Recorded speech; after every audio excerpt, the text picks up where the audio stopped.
What's up, Tesla family? It's Ray J back with another video.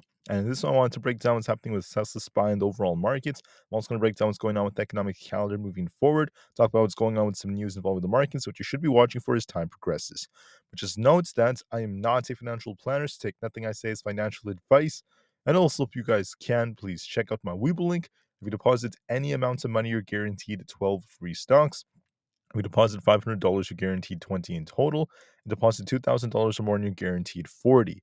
The offer ends very soon, just about 7 days from now. Anyways, now let's talk about what's happening with the markets. Tesla is leading the market up. It's up 14% right now, hitting resistance at 244, the exact level we called out. If we manage to break this, we could get very, very close to that 250 area. 250 is going to be our next potential target if that breaks. SPY is also up about 0.4% right now. It's currently above 580, exactly as we predicted would happen. We're getting bought back up for now. So we hit my target of 580 already. We'll see if this continues, but the market's getting bought back up for the time being. Tesla's doing a good job as well. So what's happening with Tesla? As you guys know, earnings was a very, very big beat by Tesla overall. They beat on their EPS, they missed on revenue, but their margins improved better than expected. On top of that, there's a lot of exciting things that came out from Elon Musk announcing the fact that we're expecting volume growth of 20 to 30% next year, to what's happening with the new Cybercab. There's a lot of excitement about that, as production should be starting next year, and then mass production should be starting in 2026. So very, very interesting stuff. The robo-taxi is getting people very excited, and their AI developments.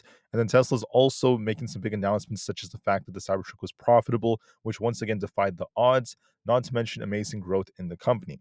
Also, the energy storage business did well, so the list goes on with all these different developments. I went over all the details in my previous video, but this is what's getting investors very, very excited. So awesome work by Tesla. They also produced their 7 millionth car at the Fremont factory, and there's a lot of growth that's continuing. This got investors so hyped up that the share price is up 14%, and there's even more upside potential as I speak. Now, for other factors about the market, just know that today is Thursday, October 24th, 2024. We had initial jobless claims that just came out. This was a little bit below expectations, which is showing some strength in the labor markets. Then we have Hammock giving a speech from the Fed, not to mention more data at 9:45 a.m. Eastern Standard Time. So watch and see what happens at 9:45 a.m., 15 minutes after the market ends up opening, for some more volatility. Just be very mindful of that. We'll see what happens with the S&P Global Composite PMI. Manufacturing and services PMI data could cause some volatility in the markets. All right, so 15 minutes after market open, get ready for that. As far as earnings goes, Tesla's the big one. This one's running up, which is helping the market push. We had a few more that announced earnings this morning. So American Airlines is doing okay. They did have good earnings, but I just want to make it very clear that their guidance was not the strongest. That's why the share price is actually down a little bit. So decent earnings overall. They did well, but for the fourth quarter, they are expecting things to maybe slow down just a little bit.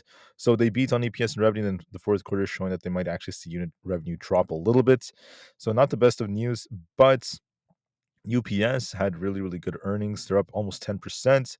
Their expectations are very, very strong, despite that they slashed their margins a little bit for the full year. They actually beat on EPS and revenue, and they're expecting the 5-year contracts to be profitable after their first year as well. So that's some bullish news. That they had good earnings overall, good growth, and we're looking for, once again, good estimates, a profit estimate that's coming out. So bullish news. In terms of what's happening with the broader markets, we're seeing a lot of talk about how the market is it dipped quite a bit, only to see some buyers step in again. And then for Tesla, we're seeing some talk about how we're expecting 20% growth. Actually, that's incorrect. This website's incorrect. It's a 20 to 30% growth. That's what Elon Musk said, not just 20%. And once again, they're getting a lot of attention right now with their Cybertrucks and etc. That's why Tesla's doing relatively well. Besides that, there's a lot of machinists on strike for Boeing, and there's nothing really too crazy that's going on. The market is getting closer to the election. It's less than 2 weeks away, so this is gonna be big for the economy and the markets. So, anyways, let's talk about what's happening with Tesla. So, if Tesla loses this support at 240, we could be looking for a dip back down towards the 235 area. As long as we're hitting 244 and we try to break this, we're looking for a target of basically this 248 area followed by 250. Tesla's breaking out. It's like a train, has so much momentum, and there's no sign that it's done just yet. So when we open, look and see a little bit of profit taken before it continues to push, but there's going to be a lot of buyers that continue to step in and may attempt to try to break past this resistance. And we could be looking for the 250s if that breaks, so it still looks more bullish. I also want to mind that there's a gap, I believe, on Tesla to fill. So if you look at the daily chart, we're actually right here. I know the daily doesn't show it yet, but we have a big gap also to fill at the 258 area. So there's potential in Tesla. This is still continuing to push, so I still believe it's bullish. For SPY, SPY is approaching this resistance at 581, and our main support to watch for is at 579. If 579 fails us, excuse me, we're going to be dumping all the way down to the 578 area to fill the gap. As long as we try to break past and hold above 580, we do favor upside a little bit more.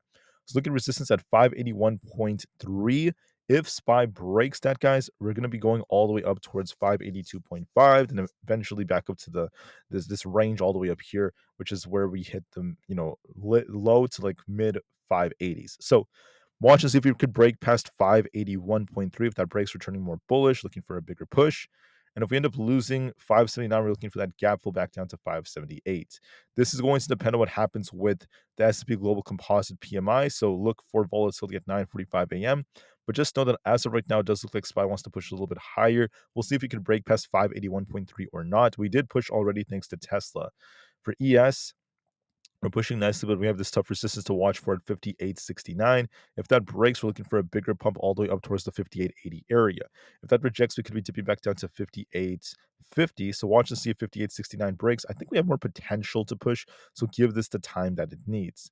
As far as Nvidia goes, we are dipping a little bit. We could actually come down to fill this gap, taking us down towards the 140 area. And we'll see if we get a bounce or not off of this. So we're looking at 140 flat. We have to try to hold that. We're going to dip closer to the lower 140s, but then watch and see if Nvidia gets a gap, a bounce right here after the gap fills. So watch 140. If we lose it, we could be tipping back down to 138. If we hold 140, we're looking for a big bounce. We got to get that bounce for this to remain bullish. For Bitcoin, we're pumping exactly as I predicted. I said to everyone to look for 67,000 as our target in my video yesterday, and that's very close to where Bitcoin is. So if we were to lose 67,191, we dip. If we continue to push through that, we're looking for 67,800. As of right now, we're going to be watching to see how it goes. NQ looks more bullish, but look at resistance at 20,400. If that breaks, we're looking for a bigger pump for 20,500. If you reject off 20,400, we're looking for a dip back down to 20,300. As of right now, it looks more bullish. It looks like it wants to keep going. My only concern is that we're hitting our EMAs right here at 20,400, so be careful of that resistance. For the QQQ, we need to hold above 491.8. If we lose that, we have a gap to fill all the way back down towards 490.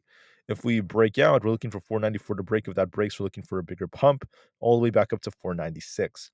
So break 494, we're bullish.